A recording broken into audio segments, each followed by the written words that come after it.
and happy to stay for the questions from the audience. Lovely. Okay, there'll be about 40 minutes from now or something. Okay, lovely. Thank you. Thank you. Because we are running through time, we're going to go straight from gender to a place and venue with Dr. Paul Stodd.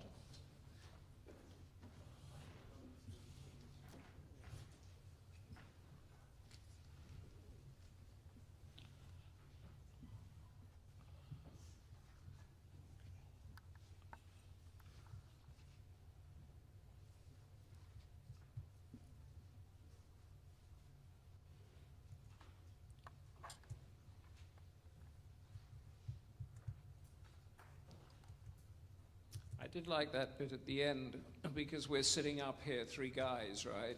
And I thought that when she said it's not gender, or toxic masculinity is not only about men, I had a huge sigh of relief. I don't know about any of the men in the audience here that listened through that. It's very interesting, though, that sort of masculine testosterone thing that drives through extremism, towards extremism. Paul. Okay, can you hear me? The technology is working. That's a very good start. Thank you to the Democracy Forum for the invitation, and I'm looking forward to the debate and discussion. Going to talk a little bit about some of the past radical preachers in the UK, and then some of the venues where we've found people who've been arrested, been convicted, been involved in jihadist organisations. Then going to move on to some of the good news, if you like, some of the changes and the way some venues are becoming locations now, I would argue, for a degree of integration and cross-community contact. That, though, then takes us into some of the paradoxes and some of the issues of politicisation, which I argue follow, and I'll talk about some concerns I have in terms of the space we may have or may not have to discuss issues around extremism and draw a few conclusions. Now, if we go back a decade or so ago, Peter Neumann of King's College argued that the era of the radical imam may be coming to an end. Basically, the authorities were catching up, were getting themselves organised.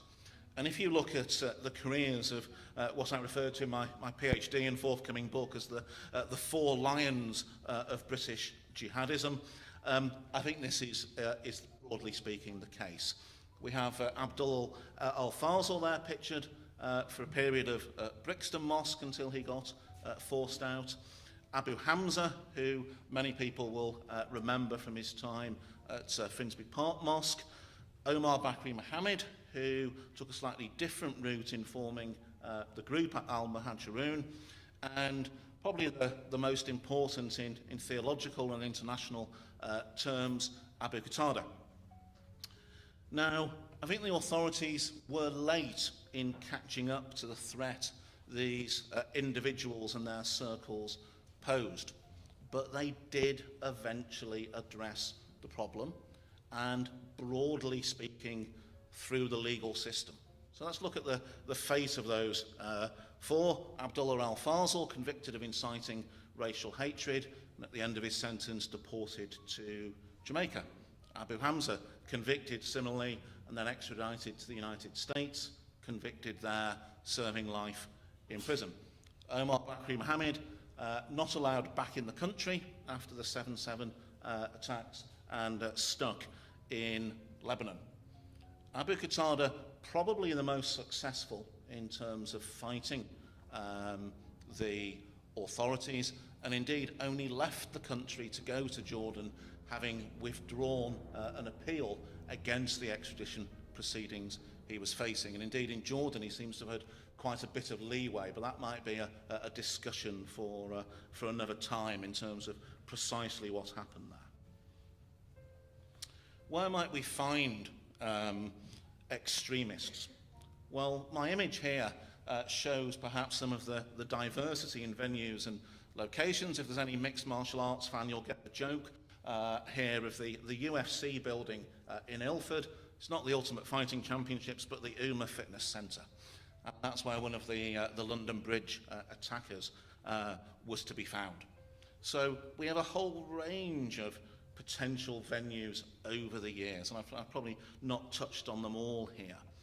If for a period you'd wanted to find Anjem Chowdhury and members of Al-Mahacharoon, yes, you may find them doing street stalls on a Saturday, places like Dalston, where I used to live in Hackney, but for a long time they'd be setting up pasting tables outside Regent's Park Mosque. They're banned from going inside, so they've positioned themselves outside. We've seen activists around the charity sector, which causes some emotion when it's brought up as an issue. But if you have a look at the list of who attended the Girls' Parade convoy in 2009, it's an impressive number of future fighters from the Syrian jihad. And over the years, you'll see media coverage from trials and court reports around social clubs. Abu Qatada, for a period, operated out of the Four Feathers Centre in London. Bookshops have featured, university campuses. And just to show how difficult this is for the authorities to address, other people's houses. Now, I teach 3 hours a week at Leicester University, so I hope my employer will forgive me for mentioning that that institution perhaps has two of the most illuminous names of international jihad in recent decades as having spoken there.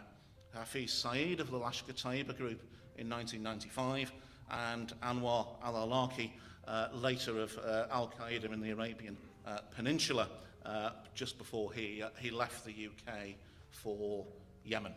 So some issues, as you can see from the range of venues that I've flagged up. Now, if we take the view, as I do, that the era of the sort of troublesome preacher or the troublesome mosque is to an extent past, that doesn't mean that problems as offended are totally eliminated. And I put up a couple of examples there. Mosque in Stoke, where the Imam was an Islamic State supporter and was convicted of terrorism offences, and people in London probably more aware of the sort of Fagin-type character who was operating out of Ripple Road Mosque in Barking, and I think had plans for children to carry out all sorts of terrorist attacks. We don't know as yet what will come in terms of whether there'll be an inquest or whether the inquest proposed into the Manchester Arena bombing will become a public inquiry, but the issue of Didsbury Mosque certainly needs to be addressed in that process. Having given you some of the bad news, if you like, there are plenty of alternative narratives. And I think what we've seen in recent years is a shift. That in many areas of the country, local authorities, primarily local councils, and the police have developed good working relationships with Islamic centres, madrasas, and indeed mosques. People are beginning to operate on a cross-community basis. The Muslim Council of Britain's Visit My Mosque Day, I think, has been a successful initiative, and again has brought a degree of interaction to communities that might not otherwise be there. So we have a narrative that's wider than simply talking about extremism. Under-researched, certainly by academics, and also under-discussed, is the extent to which some of the biggest mosques are now important community actors, but also increasingly important political players. You see this right at the very top level as a diplomatic player, the Regent's Park Mosque stroke Islamic Cultural Centre. My image there shows Nawaz Sharif when he was president of, when he was Prime Minister of Pakistan on a visit, and indeed I used to follow some Pakistani journalists on Twitter who used to snap pictures of his Bentley going in and out of the mosque on regular visits to London. But that's an institution where the governing body is comprised of representatives of, I think, 10 different Muslim majority nations here in the UK. So in terms of where diplomatic business is sometimes conducted, that mosque is a player. At the more local level, I would argue Finsbury Park Mosque is an important political player in North London. the leader of the opposition, holds constituency surgeries there. We could talk similarly about the importance of East London Mosque in Tower Hamlets. If you wanted to know where Labour councillors are to be found on Waltham Forest Council, you'd look at Lea Bridge Road in Leighton. Under-researched, but important. There's things going on here. There are paradoxes, though. And mentioned universities and the challenge sometimes faced there in terms of universities, campuses as a venue where radicalised actors may meet. I think universities have struggled with this, and they've struggled with it since the mid-1990s. Many of my academic colleagues are very happy to censor, restrict, to bar, to ban, to discourage if people are from the far right. They're less comfortable doing so with Islamic actors. And it's very interesting sometimes on campus that you come across particular individuals, won't name any names, but certainly did when I was working at SOAS, who aren't really libertarians, but who turn libertarians overnight as soon as somebody wants to ban Cage or wants to criticise Mozambique or whoever. And I think universities have struggled with these issues. They are better than they were.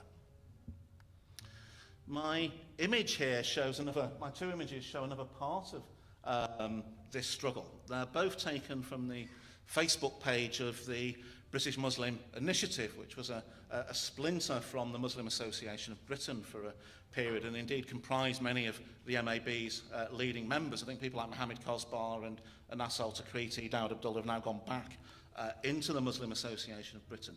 But within a couple of days on their Facebook page in 2013, these two images appeared.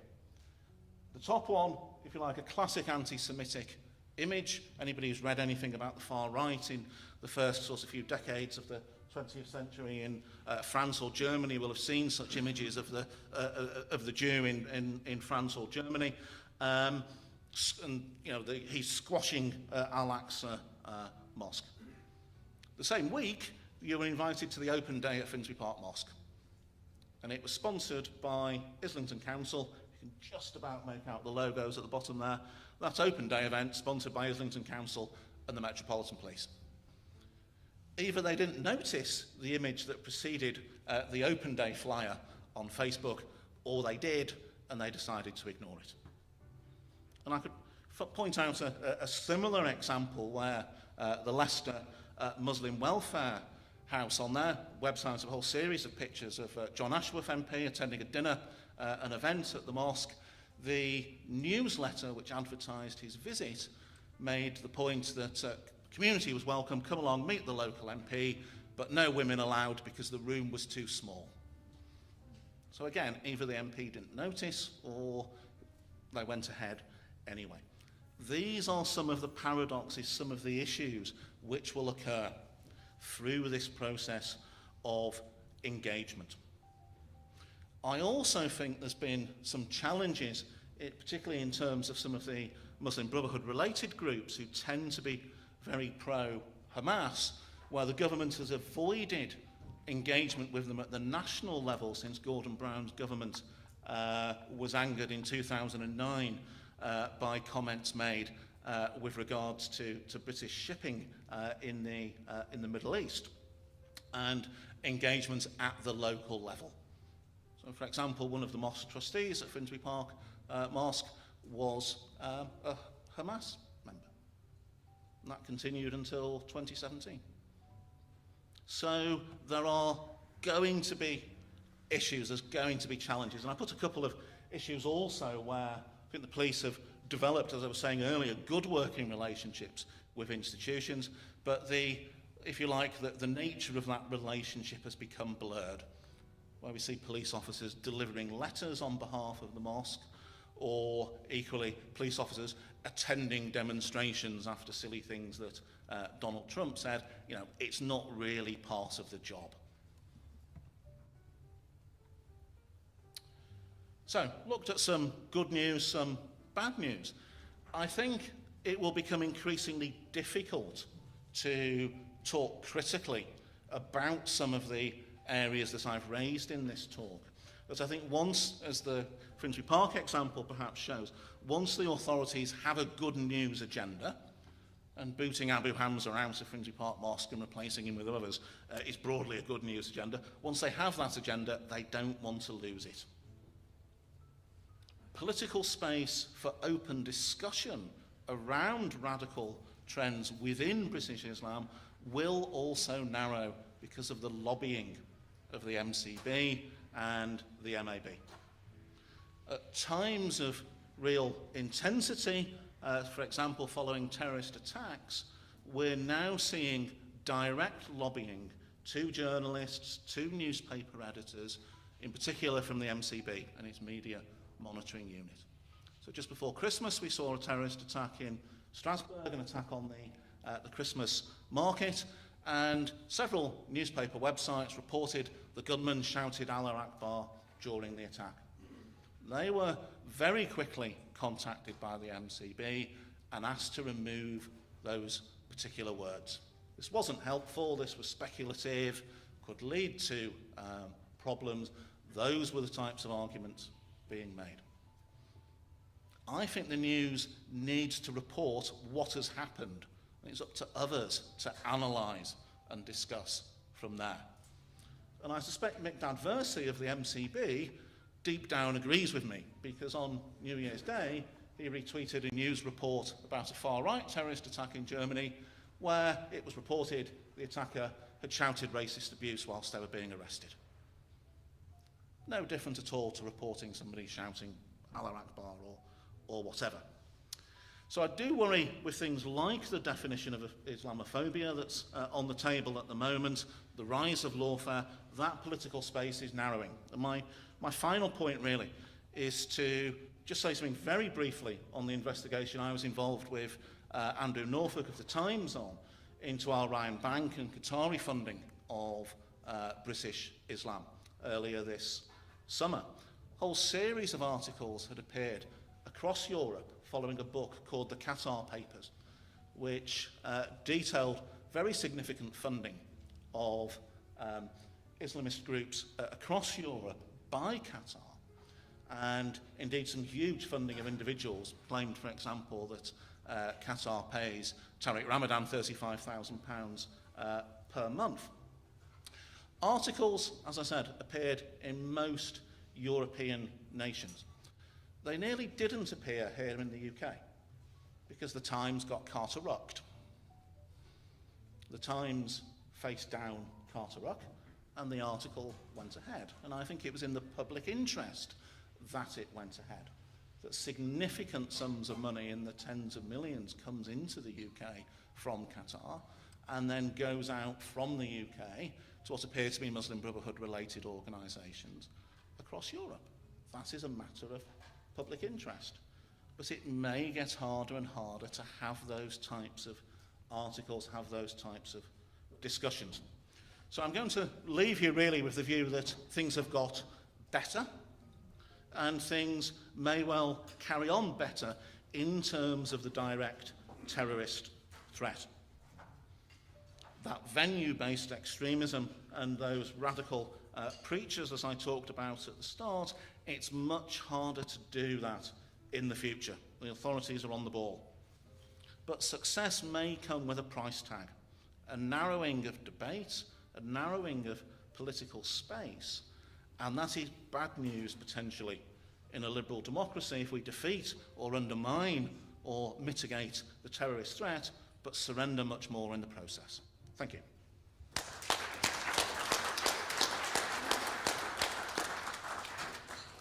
Are you doing it from here? Thank you, Paul Stott. That was fascinating and worrying. You said it was getting better, and then you talk about the channeling of money and the narrowing of debate, as if on the one hand we had the pre-9/11 that we ignored the threat, and now we're deliberately or by law not talking about the threat. And we're going to hear more about that now from Dr. Edgar Tempo, who's going to cover a lot of the same ground but from a different angle, looking at the points that came up on counterterrorism policy between 9/11 and 2009. Are we ready with the technology, or? The technology is ready. Brilliant. I've just noticed I can't actually see that portion of the room. Okay, so good afternoon, everybody. I've got a couple of things that I need to say as a little bit of a caveat. First of all, my surname's Tembo with a B, not a P. And second of all, please feel free to call me Eddie rather than Edgar. Only Mum calls me Edgar when she's really angry with me. The other thing is that, in a sense, the presentations that we've been doing today by two esteemed colleagues, if you like, have kind of drilled down in depth to some of the issues that are the subject of today's forum. It moves. In a sense, that's a kind of reversal of the order in which maybe we should have approached this, only because I'm going to be taking a kind of broader, generalised kind of reflection on US-UK post 9/11 strategy. So many of the points that I'll make are going to actually be fairly closely linked to some of the points that have already been raised, but they are applicable for the period 2001 to 2010 and are more generalised, if you like. Okay, so the first thing that I should say is that I am going to start this in reverse order. So I'm going to begin by telling you the policy recommendations, which, if you're interested, can be found in my book, US-UK Counterterrorism Strategies. Nice little plug there. And then I'm going to finish with some questions that we should reflect upon. And the reason why I'm doing this is because what I'm essentially doing in this presentation is I'm looking back. I'm looking at things that have already occurred, so I'm able to give some of the policy recommendations, or able to highlight some of the policy recommendations that I noted at the time. So the first one is that further investment is needed in counter-radicalisation programs and the dialing down of the ideological rhetoric. Yes, relationships have improved post, let's say, 2010, 2012, but up until that point, there was quite a lot of, let's say, rhetoric, negative rhetoric, that didn't make things better, and I'll come back to that in a moment.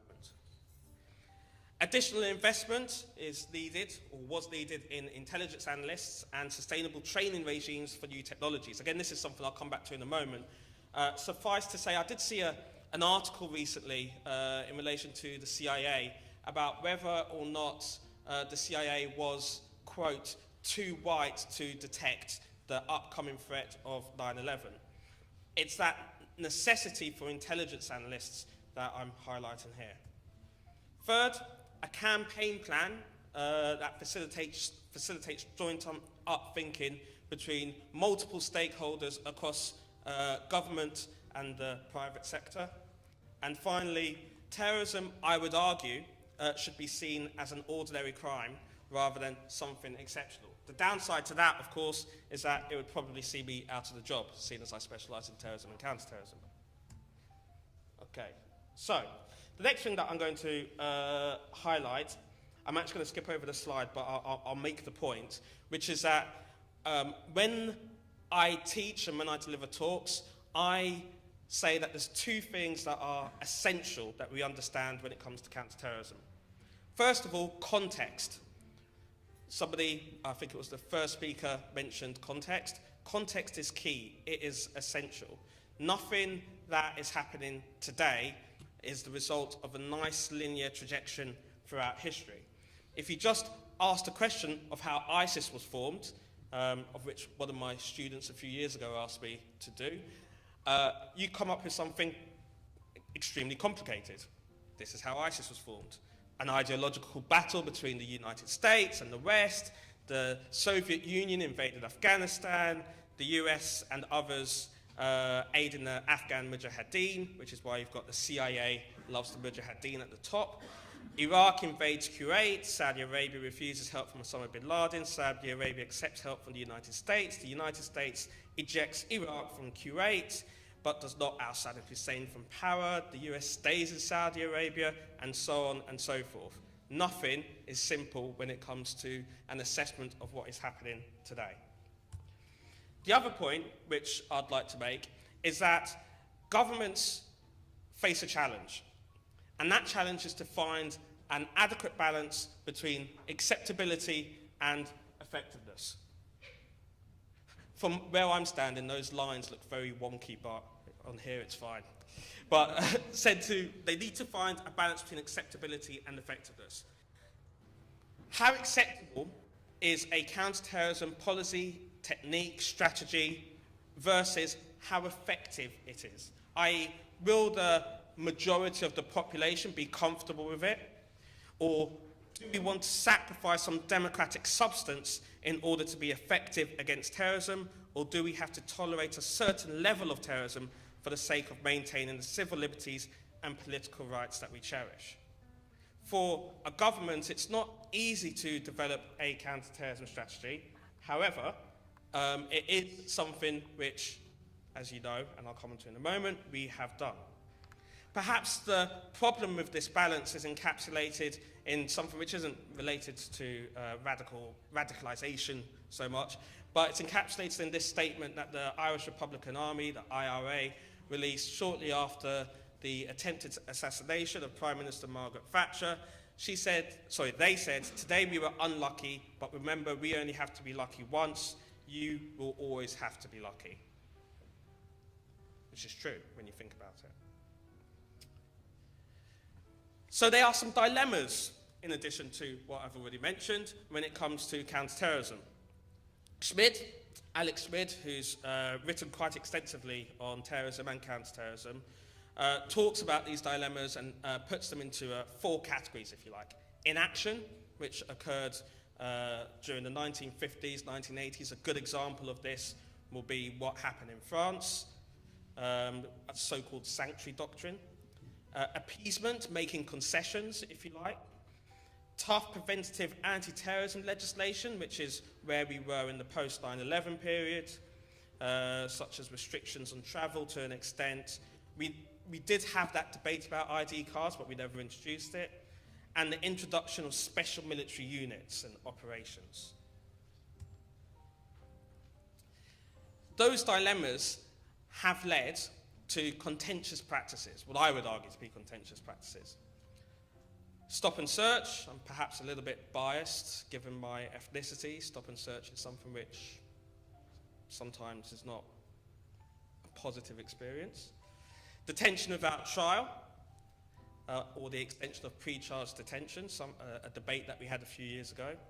The policy of extraordinary rendition, and the policy of, I've put torture, perhaps I should have put enhanced interrogation techniques, but I would argue that it is torture. So, there is some good news, because I am giving you all of the negative stuff. The United Kingdom of Great Britain and Northern Ireland has a counter-terrorism strategy, Contest, as we all know. And Contest operates on this kind of idea of a led defence. They are 4 Ps. There's only 3 on there, I'll explain in a minute why. Pursue, protect, and prevent. And the objective of this kind of led defence methodology is to, if one layer fails, or one area of defence fails, because there's an area of weakness, the next one should be able to deter the threat. So if we fail to prevent a terrorist attack, if we fail to prevent people from engaging with terrorists and becoming terrorists and undertaking terrorist actions, then hopefully we'll be able to protect critical national infrastructure or citizens. Hopefully we'll be able to pursue those people who are involved in the planning stages of terrorism. The one which is not on there, prepare, the reason it's not on there is because the use of prepare is an indication of a failure, because the prepare strand of Contest is to prepare for the aftermath of a terrorist-related incident. So if you have to use it, it means that you failed in your counter-terrorism activities. So, am I imagining this? Can somebody else hear the music playing? Yeah? I thought so. It's very soft and it's just making me a little bit sleepy. So there are 5 areas of discussion which I would argue informed the 2001 to 2010 period, which I'm going to go through. The first is the so-called third-party rule, which I'll explain about in a moment. Then there is linked to that, as a consequence, if you like, the idea of a decision-making authority without privilege. And then I'm not going to talk about community programs because the speaker before me did that, but community programs are something that definitely informed the debate during that period. Then there's a so-called deficit of trust and the absence of a single unified counter-terrorism authority. It's probably worth me mentioning at this stage the rationale behind some of the research that I've undertaken in the past. Back in 2007, I was awarded a university scholarship to undertake research on US-UK counter-terrorism strategies. I went over to the United States and spoke to somebody who worked for the Department of Homeland Security, let's put it that way. And I said to that person, how effective has US counter-terrorism strategy been? I was asking him for 2 reasons. Number one, I was interested. And number two, it was part of my dissertation, or part of my doctoral research to try and answer this question. But I couldn't work out how I was going to measure effectiveness. It's not actually as easy as I thought it would be. It took me about 9 months to come up with a rationale. And he turned around and he said, US counter-terrorism strategy has been extremely effective. And I went, really? Extremely effective? Why do you say that? And he said, well, because we haven't had another terrorist attack on the same scale as 9/11. And I sat there feeling a little bit intimidated with this very broad, big individual from the Department of Homeland Security. And I just kind of looked at him and I said, well, that doesn't necessarily mean that it's the counter-terrorism strategy, it's cause and effect. Yeah, it doesn't mean the fact that there hasn't been another 9/11 attack could be that all the terrorists decided to go on holiday. It could be that there were issues in their funding, in their modus operandi there. It does not necessarily mean that the United States or any other country has been successful in their counter-terrorism thinking. And that's what informed the research that I eventually undertook, and that was published. There's another little plug there. Okay, so Sir Richard Dearlove, former chief, if you like, of MI6, the Secret Intelligence, the Secret Intelligence Service, at a talk shortly after he stepped down at an institute based in Whitehall, he talked about this so-called third-party rule and the consequences of it. If anybody in here has ever studied business or economics, you may well have come across something rather similar. In essence, what he was saying is that there is a problem, or that there was a problem, in the manner in which the security and intelligence agencies were able to communicate some of their intelligence to other organizations, other bodies, other stakeholders who were responsible for counterterrorism. And the reason for this is that if, let's say, I develop a source and I develop some intelligence as a result of that source, I can share it with my immediate superiors. I could perhaps even share it with the government department down the hall. But the condition of sharing it is that they cannot then pass it on, because you risk compromising the original source of that intelligence. This has an effect, if you like, in terms of those people who are making decisions. What we found in the early 2001-2009 period, particularly in regards to PREVENT, is that local authorities who had some control, if you like, over the manner in which PREVENT was operationalised, particularly through projects such as Channel, they were having to make decisions based on the information provided to them by law enforcement, local police constabularies, but were not able to look at that raw data. And in some cases, the police, for example, would turn around and say, you just need to do this, or you just need to authorise this. I spoke to somebody who was responsible for an early version of the Channel project, They said that in their opinion, sorry, when I say an early version of the Channel Project, I mean from the police's perspective. And he said that from his opinion, only about 10% of information that is collected really needs to be kept secret, and that the rest of it, about 90%, should be passed on to other authorities.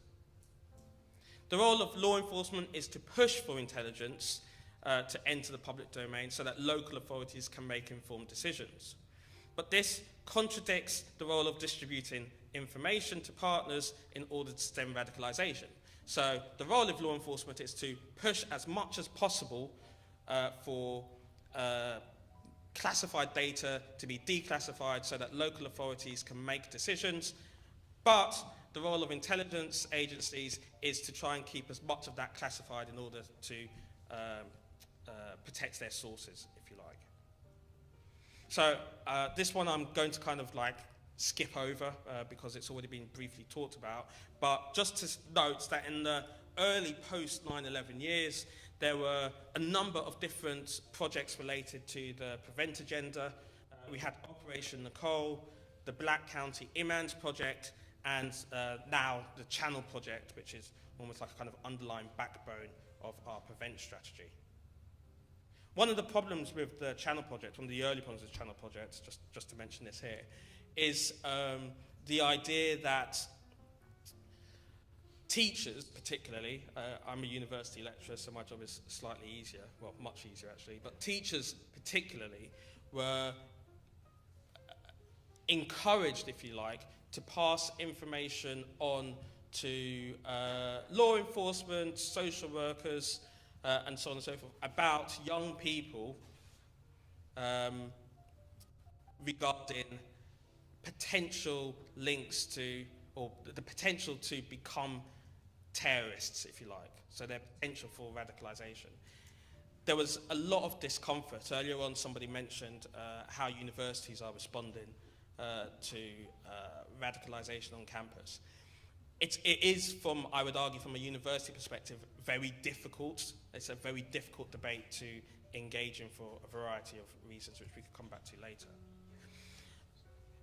When I was undertaking my research, I came across this lovely little document whereby I found this quote. I couldn't quite believe it, actually, so I had to go and get it verified. And in a sense, this encapsulates the reasons why there was an initial deficit of trust, as one individual has described it, between, let's say, the people and the government.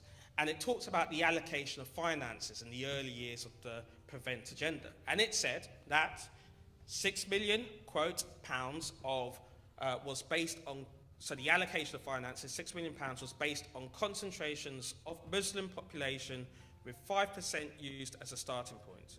Moreover, the report states, crudely, each eligible local authority with a minimum Muslim population of 4,000 using 2001 census data will receive a baseline funding of £85,000 per year and an additional £20,000 for every 5,000 Muslims in their local area in year 1 to 25,000 and 31,000 in years 2 and 3.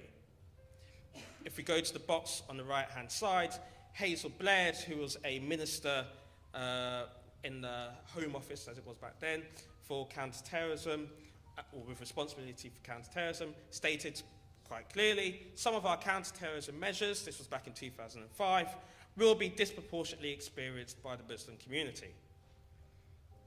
We go back to those earlier points, this idea of stop and search, considered to be expedient. We ended up in a position whereby we were creating what some academics would describe as suspect communities. And that led to a deficit of trust.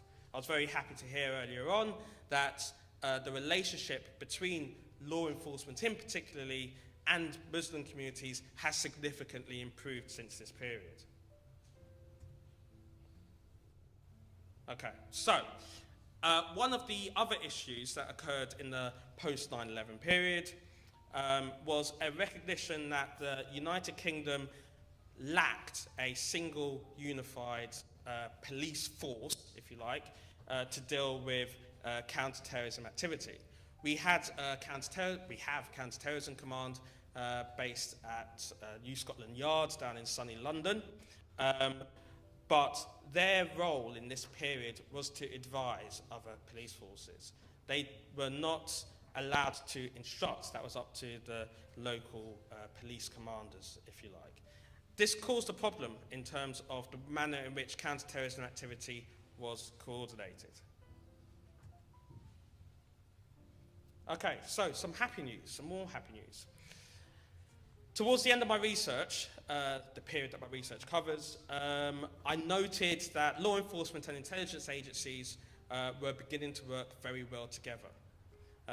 In the United Kingdom, our lead for counter-terrorism operations is undertaken by law enforcement, but the kind of strategic overview is led by the security agencies, so MI5, MI6.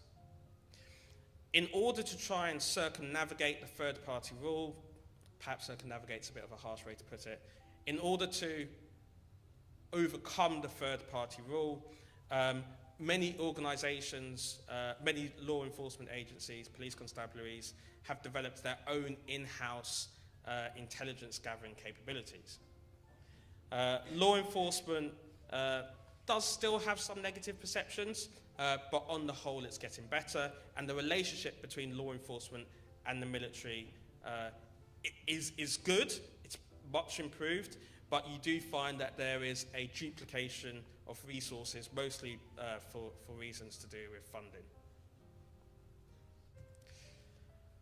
So, in conclusion, I am going to just identify 3 questions that might be a kind of nice transition into a Q&A. Before I go on to these questions,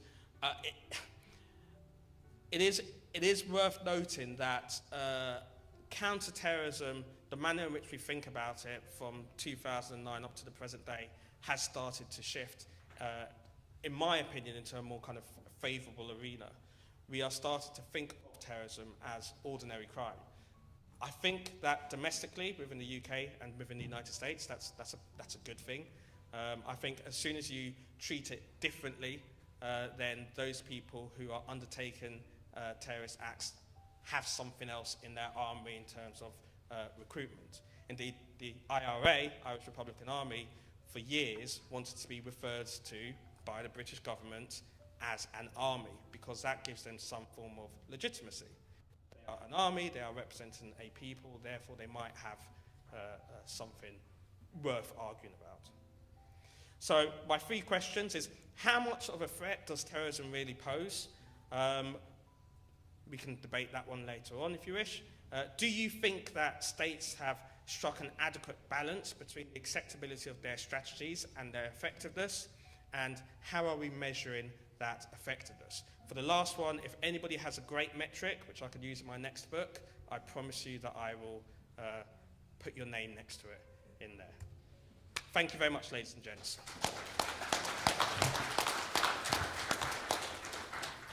Thank you, Eddie. Great presentation, great detail. We're now going to do about 10 minutes of Q&A to try and get us back onto track again. Eddie has helped us by asking those 3 questions. I want to ask you a question first whilst I watch the hands around the table there. We'll take a couple at once and then put it on. But the 2 questions, or one question, you said about terrorism being treated as a crime.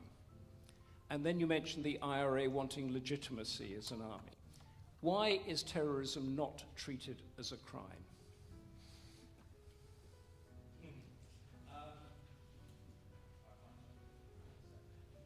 Bang it works. It does. Yeah. Why is terrorism not treated as a crime? A brief answer will do, just the sort of top line. Okay, yeah. Brief answer. So 2 points. Number 1, I'd say that now it is. Post 9/11 period, it wasn't. It was treated as something that was extraordinary. Why? For a variety of reasons. I think in order to justify the manner in which we responded. Thank you. Yeah. And to create an industry that you don't want to be put out of a job on. That you Well, yeah.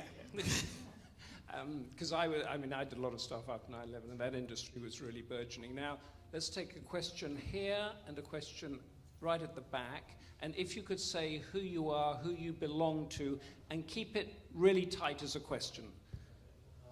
Take this one. This gentleman here.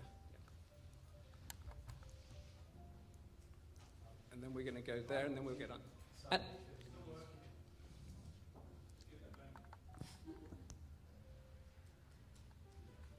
No? Talk very loudly. And pass the non-working microphone up there in case it works in the interim. Hi, the Citation Business Forum. I'm particularly interested in your presentation. I'd kind of hoped that it was so boring nobody would ask me any questions. But no, go ahead, please. I'm interested to know about the level of cooperation between in dealing with terrorism, domestic terrorism, first of all, between the intelligence services and the police. So sometimes I'm told the level of cooperation isn't as great as it should be, and sometimes the intelligence services keep quite a lot of information to themselves and don't believe in sharing all of that information until the last moment with the police. And how do you foresee the future about intelligence sharing on terrorism with the 31st of October? Are there going to be any major ramifications in coordinating with police forces and intelligence services in Europe? Lovely. The first Brexit question there. And the gentleman with the dark blazer and white shirt.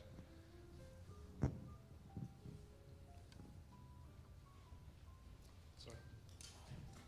Thank you very much, Matthew Godwin. I finished my PhD last year down the street at UCL, and I'm now a researcher at Parliament. And my question is related to some of the research I'm doing now, and I'm looking at extremism and comparing the English Defence League and the identitarian movement, which is an extremist movement that's gaining a little bit more prominence than it has done previously. And I'm interested in the socioeconomic origins of members of these particular movements.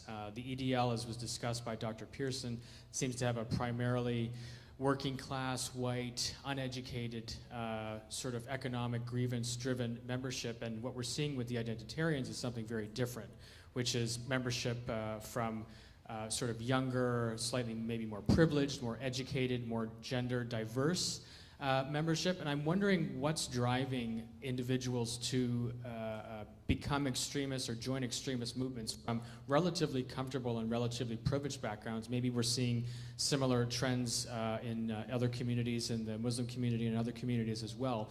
But I think it's worth exploring why individuals from those backgrounds are joining and what makes their motivations different from those from maybe less privileged backgrounds. So okay, thank you very much. Thank you. So we've got two broad questions. We'll get an answer from the panel. One of them is the post-Brexit and intelligence sharing scenarios, and secondly, what is driving particularly the wealthier, the better well off, the better educated towards extremism. Dr. Pearson, you still there? No? Elizabeth Pearson has left us, so we have the two experts here. Why don't we begin with the intelligence sharing, Eddie, there? Okay, so your question was divided into two parts. The second part, what's the significance of the 31st of October? No, I know the significance. Okay, I'll come to that in a moment. You haven't got too many moments. The relationship between the intelligence services, so in the UK, the relationship between the intelligence services and the police service is very, very good. We have liaison officers that share offices. So people from MI5 will share an office with people in a police constabulary, and they communicate with one another. But the point that you make in terms of intelligence services not wanting to pass on as much information as the police would perhaps like to use is completely valid. And that just goes back to the nature of what the role of intelligence services is, which is to gather information in order to move to the next level up, the next level up, and the next level up. So it's good. I'd say it's very, very good, but it's not perfect. And I find it difficult to imagine how it could be. Could you just do the the post-Brexit? and Yep. then we'll, So yeah. in terms of the future relationship, I'm sorry, but I can't answer that question. Only because I don't know, and every prediction I've made since 2016 has been wrong. So I Do you mean we've got, what, 6 weeks to go, and this has not been sorted out? Intelligence and not pass on this Yeah, as far as I'm aware, no, it hasn't been sorted out. So I'm sure that what I am certain of is that in the immediate, so start of November up until the end of the year, as far as I'm aware, things will probably continue as they currently are.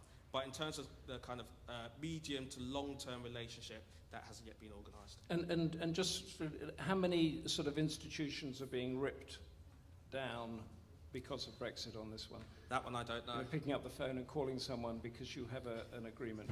The only way I can answer that is basically to turn around and say that us leaving the European Union is not going to be great for our intelligence gathering capabilities. Thank you. Paul, what makes somebody do these things? Well, shall I go without a microphone? There you go. I think a whole series of explanations that take in the personal to the broader political. I do think, just going to the question from the gentleman at the back, I think in terms of when we look at extremist groups, terrorist actors, there are some interesting divisions in terms of class. So if you look back at the Northern Ireland conflict, on both sides, the dominant players were primarily working class and from the working class heartlands of the Loyalist and Republican communities. If you look at far left terrorism in pretty much the same era from 68 onwards, in most European countries it was primarily middle class. I would argue, looking at Islamist terrorists in this country, they've tended to be a bit more middle class than working class. You look at France, the picture seems to be very different. Often people from, you know, the tough housing estates, from criminal backgrounds, this, that and the other. So there's some really interesting variants there that I think deserve much further study. On the identitarians, I think intellectually they're quite interesting, so I think that piques people's interest. We have been here before with the far right. The National Front in the late 80s developed some rather odd political directions around the third positionist movement. There's a very good PhD by a friend of mine called Larry O'Hara that looks at this. And what he basically found was that the ideas that the third positionists put forward were, if you like, too big for the National Front, that people just wanted simple, straightforward, old-fashioned racism, and the third positionists were covering much more, were presenting a sort of design for living, and the group collapsed, and they got nowhere. And I do wonder if that's where, ultimately, some of the identitarians will end up. Lovely, thank you. We're going to take two more. This gentleman here and this, if the microphone's there, we'll do this gentleman here, and then and very short, please, and we'll get the answers in. Thank you. Yeah, thank you very much. Ewan Grant, I'm a former law enforcement intelligence analyst. I've worked on a European Commission programme on information sharing in Europe, and I've twice been in a room where people 2 days later have been killed by suicide bombers. My question follows on from Dr. Tembo's point about the intelligence gathering, but it's really for both of you. Are there any significant differences in the non-technical, meaning interception? In other words, we're talking the human intelligence, between intelligence held and used for far-right and Islamist? What about the breakdown of the sources, which also leads on to a bit the breakdown of how it's analysed and actioned? Thank you. Great question. Love it. Let's do this one here. Microphone. There it is.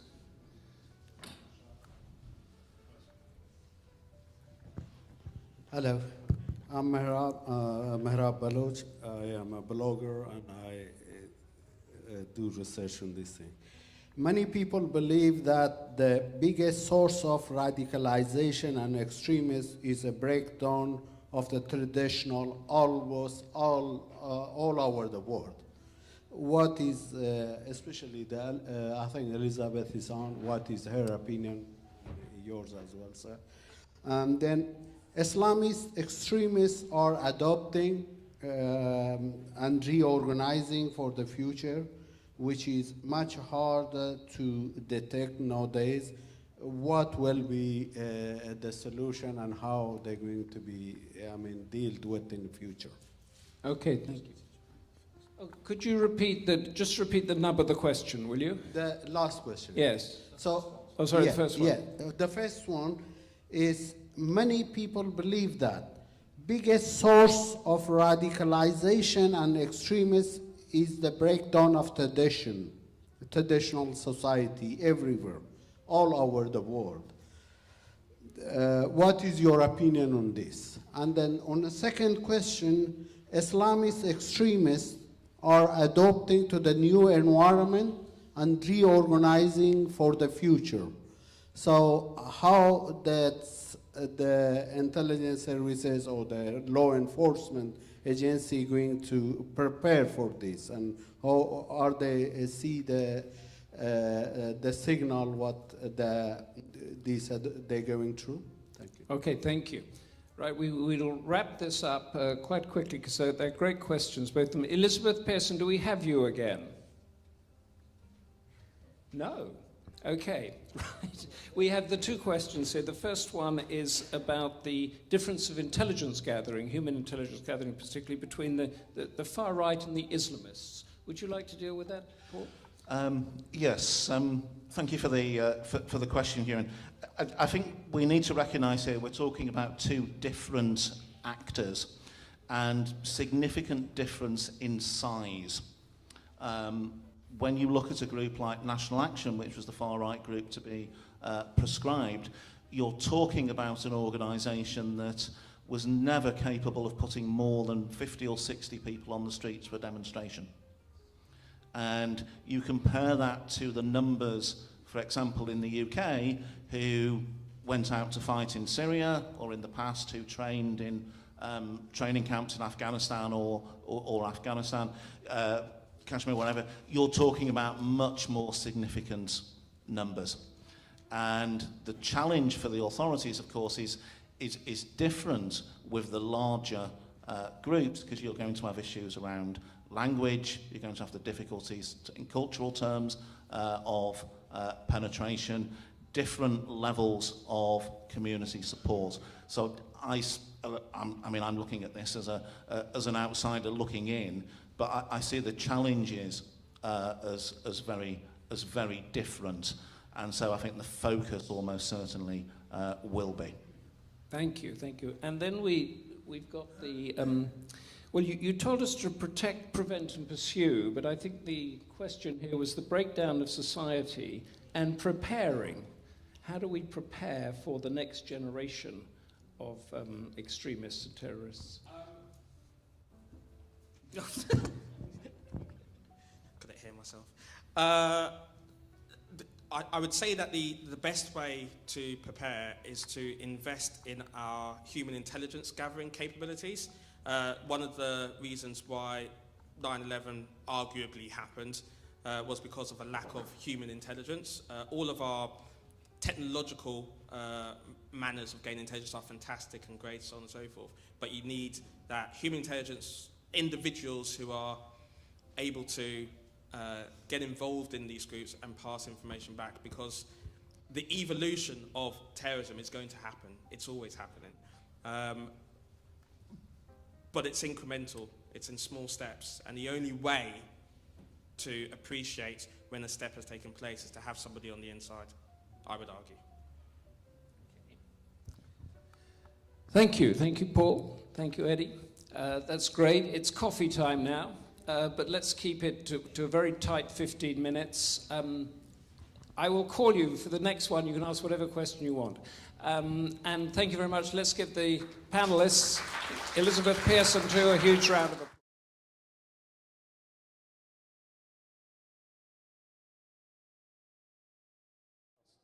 Brilliant. Hello, sir. Hi. Hi, Bill.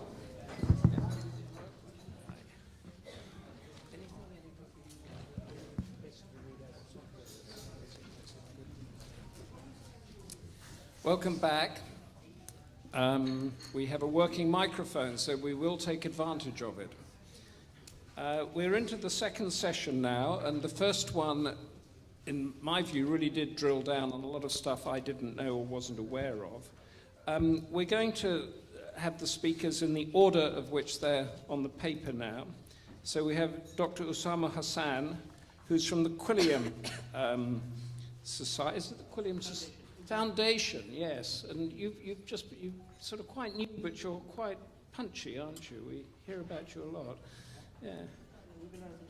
12 years, that's quite new, you know, when you go back generations and generations. He's going to tell us about the importance of engaging with theology in countering violent extremism. Then Professor Bill Dorodi, who's the chair of Risk and Security International Relations at the University of Bath. This is where the problem begins at home, the domestic cultural drivers, what drives people, and we were touching on that in the session just before the coffee break. And then we're going to end up with a finale from Emma Webb, who's the director of the Forum of Integration, Democracy and Extremism, formerly of Henry Jackson, is that right as well? Looking at the ecosystems of extremism and how Islamists create power and influence. So what are the drivers that make these things happen? And without any ado, Dr. Hassan.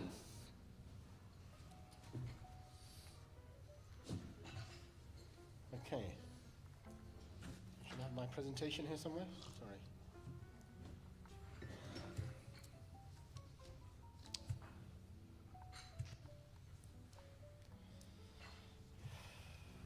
Great. Okay, Bismillahirrahmanirrahim. With the name of God, all merciful, most merciful. And then a big thank you to the Democracy Forum. And if Lavina is here, I am available for interview afterwards. Sorry I didn't get the message to you earlier. So I'm going to talk about what it says, the importance of theology in countering violent extremism. Now we've heard about many different factors. Of course there are many different factors why people get drawn into extremism and terrorism. And those are religious, cultural, socioeconomic, psychological, all the rest of it. Those arguments are endlessly debated, it seems to me. Often unnecessarily, because clearly there are all of those factors have an impact. And I'm also a practitioner, of course. I've worked for the Channel Project part-time for the last 7 years. So talked to dozens of radicalized young men and a few women as well, actually. And through the Quilliam work with my Quilliam hat, of course, we have a lot of experience in this as well. And I'm actually going to show you what I believe is, a way forward in terms of actually dealing at the grassroots, at the nitty-gritty with this problem and how we can actually turn people around. I'm going to talk about case studies, successful case studies, of which there are, dozens, hundreds, thousands actually around the world.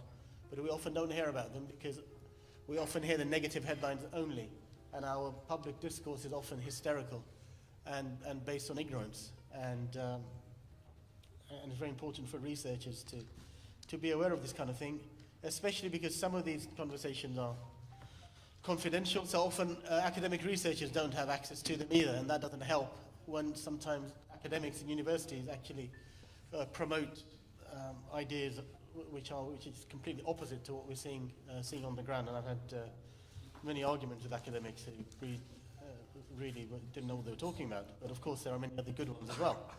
And we hope the ones here today fall in that category. Now here's my basic thesis. And my approach as an imam. I am an imam, served for over 35 years in the UK. I began young. I was radicalized, to use the common term, the contemporary term. I went off with my British group to train and fight in Afghanistan against the Soviet-backed communist forces there.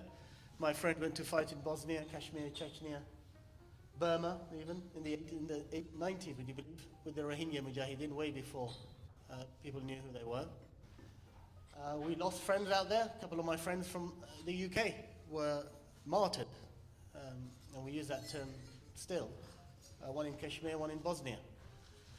The one in Kashmir was Pakistani, but the origin, the one in Bosnia, was an Afro-Caribbean West Indian convert to Islam who gave his life fighting forces in the Bosnian War.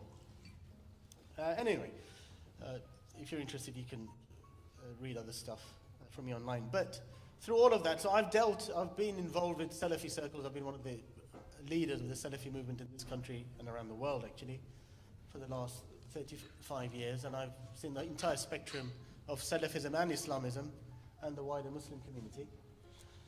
And this is my basic thesis, is that, yes, we have to call out extremism, all the negative stuff, but we actually are never going to get anywhere until we actually start talking to people and understanding them in a serious way. And of course, governments around the world are all saying this. There's been a number of books by top experts saying, talk to terrorists, right? Jonathan Powell's written a book called Talk to Terrorists, Talking to Terrorists, and there's been a number of other books. And of course, it has been done successfully or unsuccessfully with groups like the IRA, Hamas, and all kinds of other groups. Now, I'll come at it from a theological angle. Islam has a long history. We had basically violent extremists, terrorists, whatever you want to call them, called the Khawarij, within 30, 40 years of the Prophet's death, so early Islam. Ali bin Abi Talib, who is the fourth caliph of Sunni Islam, the first imam of Shia Islam, and therefore widely revered, he debated the Khawarij terrorists at first. He engaged in dialogue and successfully de-radicalized, to use modern terms, 1/3 or 2/3 of the terrorist army. But then he fought the others because they didn't budge, and he was caliph and political authority. The law has to be upheld. He fought and killed the others. They eventually, well, they didn't get their revenge, but because of course he was on the higher ground. But they assassinated him, of course. Caliph Ali was martyred by the Khawarij eventually, after leading prayers in the mosque in Kufa. And famously, many of his followers said, condemn them. They're not Muslim. They were pretty awful, terrible people. They were fanatical. But ultimately, they were sincere. And in my experience, most people are actually sincere. Most terrorists are. They commit passions of crime. They're often ignorant. They're deluded. All the rest of it. But we have to recognize that they have that humanity. Now, Ali bin Abi Talib said, when they said, look, excommunicate these people, which is a cop-out, which is being promoted by some people today. Just ignore the problem, just say, look, it's got nothing to do with us. That doesn't solve the problem. And Caliph Ali knew that. He said, there are our brothers who transgressed against us. إِخْوَانُنَا بَغَوْا عَلَيْنَا. Because he was a man of God. And he understood their essential humanity. Now, similar to this would be something like what Professor Anthony Glees says, terrorists are made, not born. I mean, nobody is born a terrorist. No little innocent baby, which we all were once, I guess, is a nasty, evil terrorist or an extremist. It is influences, human influences, that turn people that way, and therefore, although difficult, they can be reversed. And thousands of successful studies show that around the world. If you're interested, you may want to read our 100-page detailed refutation of ISIS's manual called Fiqh al-Dima, the jurisprudence of blood. This is something we published last year, myself and my colleague, another imam. The jurisprudence of blood, that's the terrorist training manual, with all the arguments, the method in their madness, if you like. And so we had to calmly sit down and deal with their religious theological arguments, because we know that motivates a lot of people, quite apart from the other factors. Now, I'm just going to actually summarize what I've found in my own experience and many, many others, what some of the essential theology or feeling boils down to. And many of you are familiar with the us and them narrative where it starts, but for Islamists in particular, and much wider, I would say. So I grew up with this map on our living room wall from the age of 5 or 6 in London, produced by the Islamic Foundation in Leicester, a major institution in British Islam, with historical links to Jamaat Islami, but obviously moving on now. And as you can see, it's a map of the world with the countries of the world colored according to the percentage of the Muslim population. So as you can see, what people call the Muslim world is green, pretty much. Green, dark green, light green. And And the more non-Muslim the country is, if you like, is more pink and red. Yeah, so you can see Britain is reddish. The most non-Muslim countries are the pink ones. And understandably, everybody had an identity, you know, whether it's political or religious or a mixture. But I was deeply influenced by this, as was a whole generation. We started to think about countries in terms of whether they were Muslim or not. And what happens is that that leads to the four principles, which I will come on to. The four principles of Sunni Islamism. And Shiite Islamism is slightly different, but very close. It starts with this idea of the Muslims versus the rest. All right? That binary distinction. And us versus them is common in all conflict. But in this case, it's Muslims versus the rest. Now, if you regard yourself as a separate nation, an ummah, separate to everybody else, it's natural to then want a state. Because that's self-determination for a nation state. And the obvious thing to do is say, we want that green area for ourselves as one big Islamic state. When you have a state, you then need a state law. And therefore the third principle, so the first principle is the Ummah, the Muslim nation. The second one is the Caliphate, or the Islamic State. The third is the state law of Sharia. And even though there are dozens of interpretations of Sharia, the Islamists would like to impose a particular understanding on everybody. And that's what all the groups, from the Taliban to ISIS, but before that, Saudi Arabia, Iran, other Muslim majority countries do that. They apply various interpretations of Sharia. And it's not a new issue. In the West, in Christian Europe, there's the same issue, God's law versus human law. It's that same battle going on. And once you have this idea of Sharia, then there's jihad to protect and also to expand. Because in the minds of the most radical Islamists, you start with the green areas, but that's not enough. You want to expand it militarily or otherwise to the whole world. And they're very explicit about that. And it amazes me that many academics still refuse to believe that this is what motivates them, even though we and they say it and said it all the time, and still do. And you can see that, you see. That's from Britain. This was the ISIS map, reviving that caliphate. The green areas have become black, and also some other historical areas like Spain are to be recaptured, etc. It's very explicit. You can draw that line very easily. Now, I wrote about this in 2013. The day after the murder of drummer Rigby, the BBC asked me to try to explain to the shocked British public how the hell a Nigerian Christian convert to Islam could behead a British soldier on the streets of London. And I wrote this then, 6 years ago, outlining those four principles. I believe it was read in high places because, there we are, that's what I mentioned. There's a BBC article.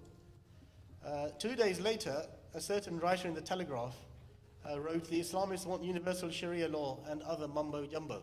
And I do believe he took that from my article because he's not known as an expert on Islam, although he actually has quite a lot of knowledge, being a descendant of a Hafiz of Quran from Turkey. Now, from my own experience and journey, intellectual and spiritual journey, I realized that I went from Islamism to post-Islamism. That's what I would call it.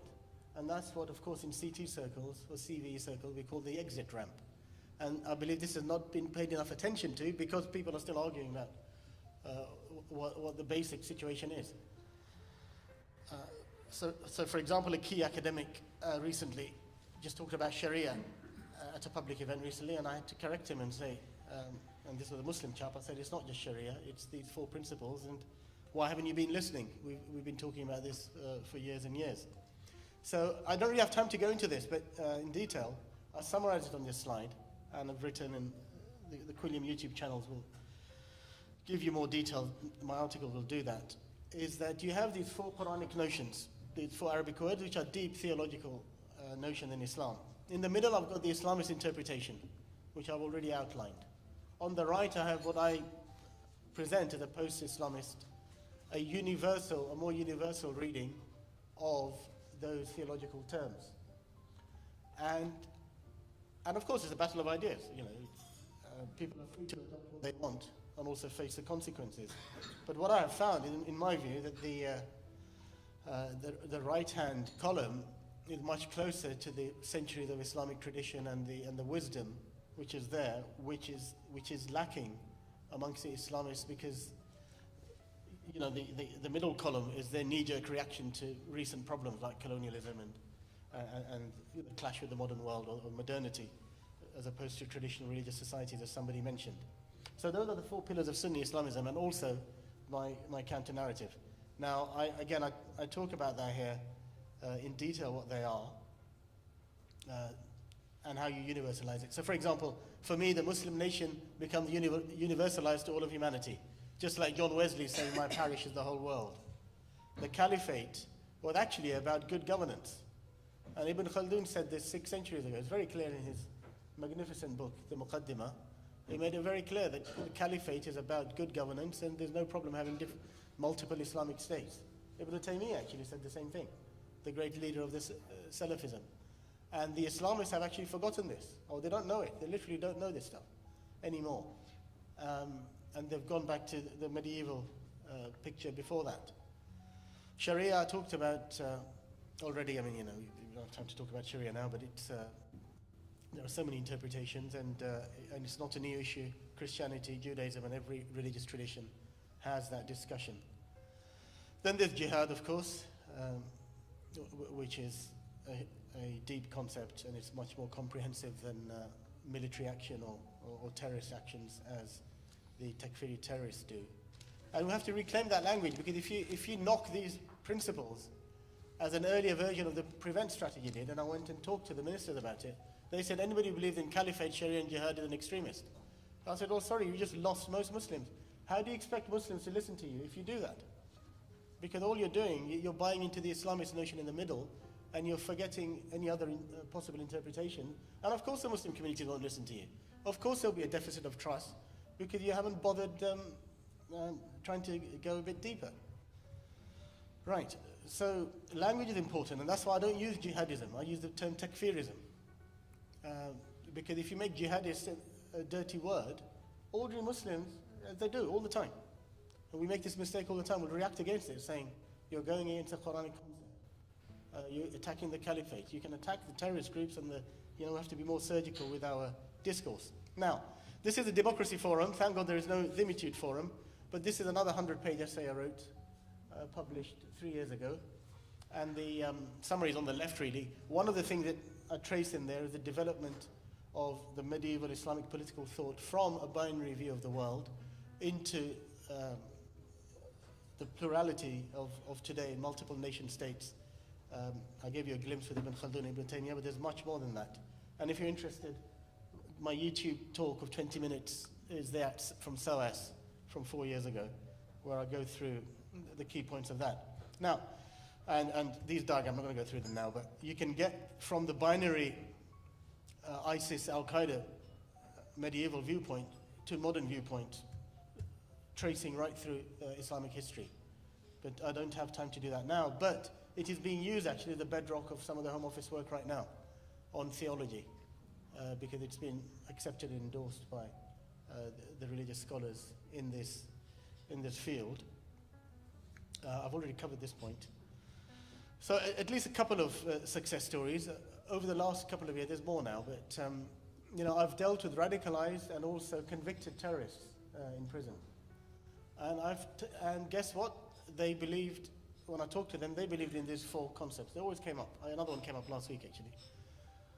And I sat down with them in 4 or 5 sessions, patiently, took them through these ideas and said, look, do you know there's different interpretations? And they invariably said the same thing. They said, why didn't anybody tell us? Why didn't our young radicalizers ever tell us about this? Why didn't the mosque imams who talk about this stuff use these terms? Why did they never mention there's different interpretations and there's all this history and there's all this incredible intellectual and kind of spiritual energy there? But sadly, that's life, but better late than never. We've helped to try to turn their lives around. So I know this will be controversial to many people, but this is what I do. So some of the work I do, and I've found an immense amount of success in it, and I do believe it's a key thing going forward, because the military solution doesn't work. Everybody accepts that. You cannot win this argument with the military. And I would also say public discourse, which just is effectively military in terms of demonizing people and blaming the problem on others and pretending it doesn't belong to us, is also not a solution. this is one of the ways forward. Thank you very much, and I look forward to your feedback.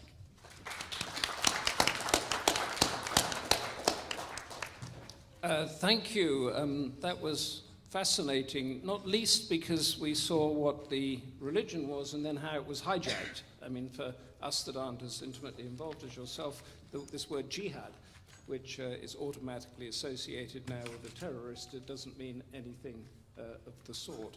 And the way to do it is through logic and persuasion. We're now going to Bill Derodi from the University of Bath. The problem begins at home, domestic cultural drivers, and the alienation and extremism. Bill, thanks. Well, thank you, and thank you to the Democracy Forum for the generous invitation. Next week, I'm going to be faced with the first generation of students who were not even born when 9/11 happened. And I think it's an important moment to reflect upon that. We've had 18 years of discussion, interventions, and you decide for yourselves what you think has worked, what hasn't, and you draw up your own balance sheet. But my pitch to you this afternoon is to say that if all that we do is focus on so-called extremism and extremists, then we're not really addressing the problem. Because extremism and extremists are an expression of a much deeper underlying problem that lies within the mainstream of our own society. And focusing on those that you think are going to perpetrate acts of mayhem may be an important part of the solution, and certainly may be the role of many individuals in this room, but I don't think it addresses the mainstream cultural confusions that we see being expressed. Let me give you a few examples. At the height of the Mumbai attacks that you will recall 11 years ago upon the Taj Hotel, the Oberoi Hotel, Victoria Station in Mumbai, and various other places, one of the perpetrators at the Oberoi Hotel, a person called Fahad Ullah, grabbed the cell phone of someone he had just killed and called up an Indian television station, whereupon he conducted a live, on-air conversation with two television anchors.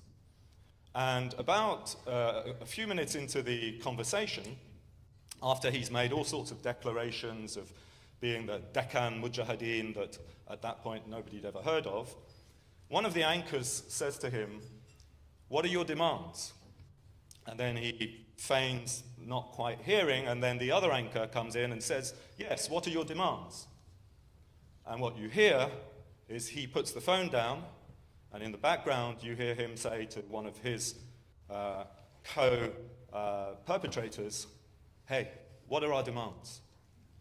And I think if you don't understand the important insight that you can glean from that, then you could be running in an awful lot of wrong directions in relation to counterterrorism.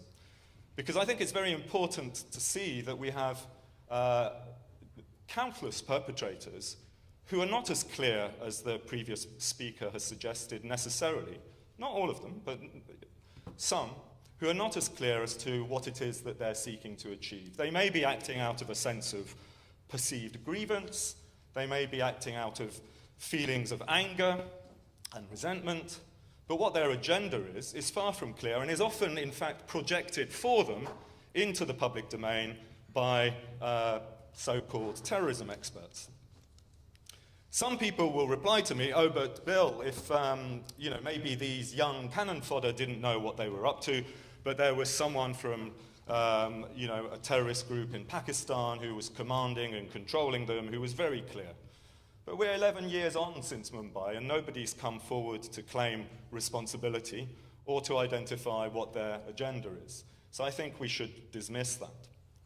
We assume that terrorism may have something to do with Western foreign policy, although I suspect we all know deep down that Western foreign policy has been far more barbaric in other parts of the world in the past than it necessarily is today.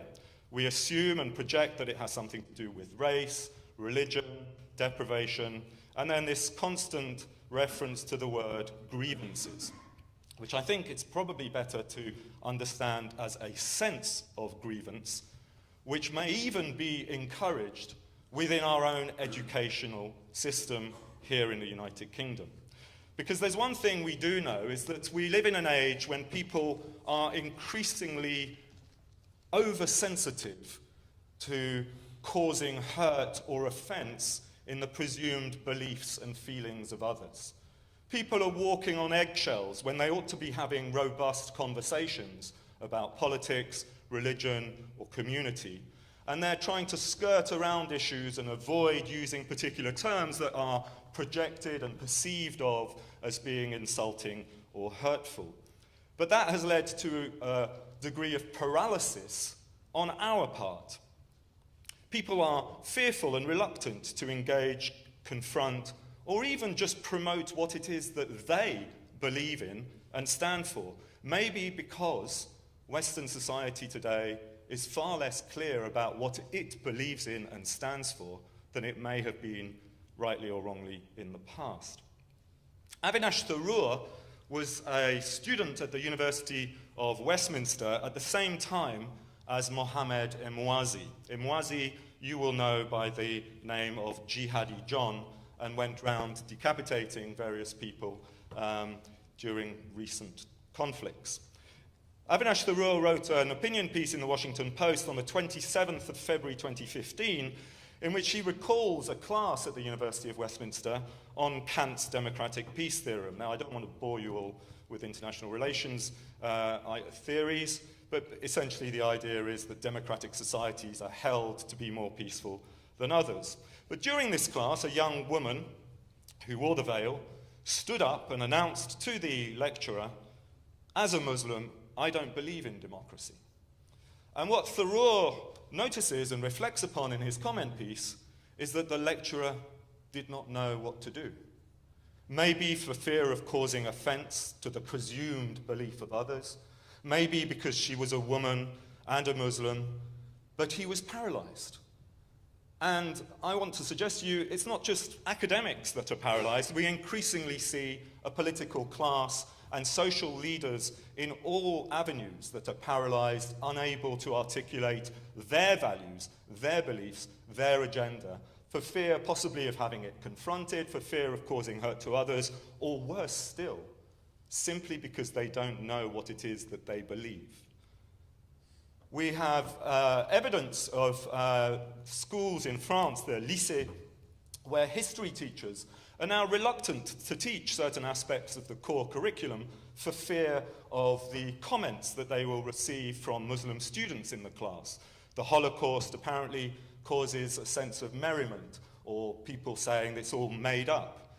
And we have, even in this country, publications advising history teachers on what's called teaching difficult content in the curriculum. Sometimes it's better to skirt around it or avoid it altogether. And I want to suggest to you that a country that forgets its past is a country that's probably not heading very far into the future. In 2015, during the general election campaign, Tristram Hunt, remember him? Maybe not. He's now the director of the Victoria and Albert Museum, because once he realized he wasn't going to be in government, he didn't want to be in Parliament either, a bit like David Cameron. He was out campaigning, and he had written just a couple of months before an opinion piece that went under the title, "Why We Must, as the Labour Party, Confront and Defeat UKIP." He was campaigning, and he sat down for a photo opportunity, you know how well those work, in a school in Derbyshire, next to a young boy, and said to him, in front of the BBC cameras, "If you could vote, who would you vote for?" And famously, the young boy answers, UKIP. At which point, Tristram Hunt, a bit taken aback, says, I see, and why is that? And the young boy continues, "Because they'd kick all the foreigners out." And Tristram Hunt goes, "Oh," stands up and walks away. And I want to suggest to you that if that's a member of, at the time, any future government, you can see the extent to which moral capitulation and confusion as to your own values has seeped into the top end of British society. If we look at the government's prevent strategy, which has been spoken about just now, the emphasis is on identifying those vulnerable to being drawn into terrorism. Those vulnerable to being drawn into terrorism. The language is imbued with the language of child protection, poor vulnerable children. But actually anybody who's ever looked at those who go off to fight the jihad or in Syria or Iraq will discover many of these young individuals are rather forceful, willful. They're far from being poor and vulnerable. They're smart and willing to act. And I suspect we'll discover that legislation is no solution in relation to that. What we have in the prevent guidance and now prevent duty is a duty to be seen to be doing something. Because you know and I know that you cannot legislate terrorism out of existence. Public officials impose a duty on certain public institutions to report those held to be vulnerable to becoming terrorists, and those institutions, knowing who pays them, are more than happy to begin the process of acting accordingly. What you have, increasingly, I suspect, is what might be described as an age of bad faith, where people don't even say what they really think, that this might not work, and act simply to be seen to be doing what the government asks them to do. But if you meet young people, as I'm sure many of you do in your daily life, my suspicion is this. I find in my experience that young people today are no more problematic than young people in any generation. They are energetic, passionate, looking for things to believe in and groups to belong to.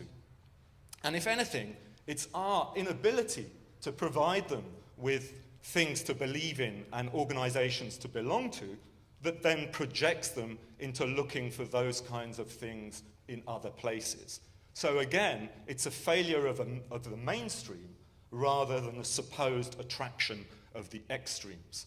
A good friend of mine, quite a few years ago now, went back to her old university to meet her old law professor, and he sat her down and said, look, I can't discipline students in quite the same way as I did when you were here. You know, I can't lock the room at 9 o'clock and say, if you're late, go away.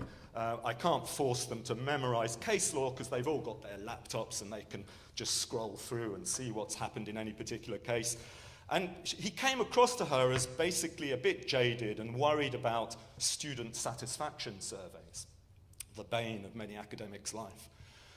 She then, in the evening, went to the Islamic Society meeting at the same university. She found many of the same students entering the class, law students, and the hungry young cleric running the class, confiscating their cell phones and laptops as they came in, and then expecting them to memorize the Quran. They can't memorize case law, but they can memorize the Quran. And she looks at me and she says, so who do you think is the radicalizing influence here? Is it the jaded Western academic who's given up on trying to challenge young people because for fear that he might cause a bit of hurt and get some bad scores? Or is it the hungry cleric feeding eager young minds looking for structure, meaning, purpose, and direction in their life? I think what we're increasingly finding is that it's the mainstream that we ought to be looking at and understanding the cultural confusions of if we're going to be able to shift this discussion in a productive way. Of course, some of you will be tasked with taking out the extreme end of the spectrum, but the key, in my estimation, is to shift the mainstream discourse in the right direction. Munira Mirza, who's now the head of the number 10 policy unit under Prime Minister Boris Johnson and was his former deputy mayor when Boris was the mayor of London, wrote a report when she worked for the conservative think tank Policy Exchange, a report called Living Apart Together, that looked at the extent to which in many instances, Muslim communities and white communities appear to be leading parallel lives in many areas of the United Kingdom. In that report, she reflects on a piece of research that had been done that asked people, do you support and respect organizations like Al-Qaeda who claim to be standing up for and fighting on behalf of Muslims. And the response was that 10% of Muslims surveyed, or something of that ilk, responded in the affirmative, which caused media outrage. You know, the enemy in our midst, 10% of Muslims would support Al-Qaeda. And she then said, but nobody's asked young white British people the same question. And so she went out and she asked the white community, do you respect and might you support organizations like Al-Qaeda? And she found that the figure was much lower, it was 2%. But as she points out, 2% of 65 million British people is a lot more than 10% of 2 million British Muslims. So if you're going to really address the problem, you're going to have to examine a much wider level of disconnection and resentment in society than simply the acute cases. It's now 10 years since we had that episode of rioting across the United Kingdom in most urban centres.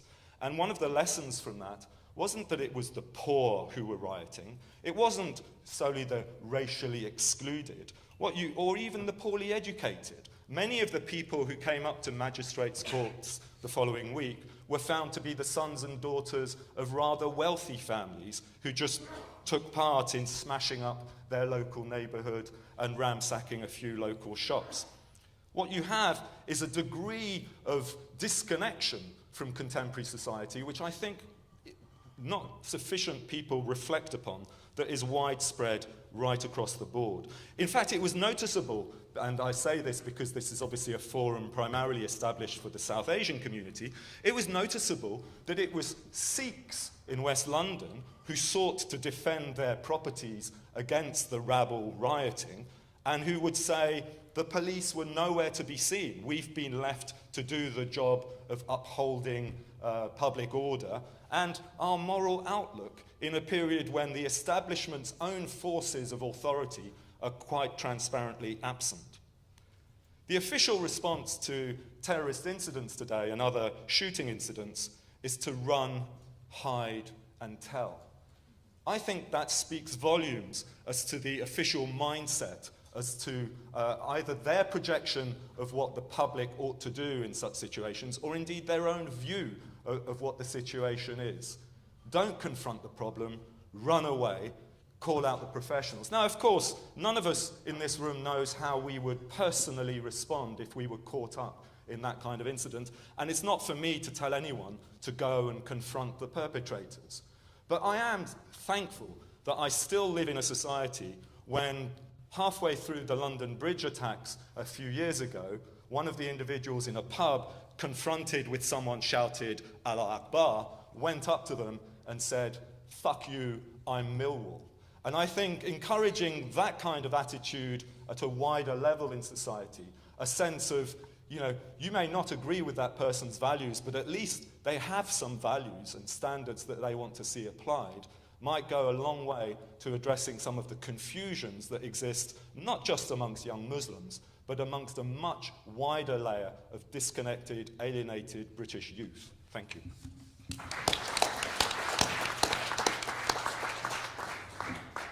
Thank you for that. I don't think you were walking on eggshells at all when you gave us that. The moral capitulation, society, young people particularly looking for structure, and the lack of robust debate. So I think let's give a quick round of applause to the Democracy Forum, because that likes robust debate. Now we're going on to Emma Webb, who's going to tell us how Islamists actually create their power and influence. She has no PowerPoint, and this is under Chatham House rules. So you can use her ideas and her knowledge, but she never said it. Is that right? Should I use that? You can go up there or stay here. Yeah, you can use this one. Yeah. Thank you so much to the Democracy Forum for inviting me to be here today, and also it's a real honour to be alongside my fellow speakers on this panel and also the last. So as mentioned,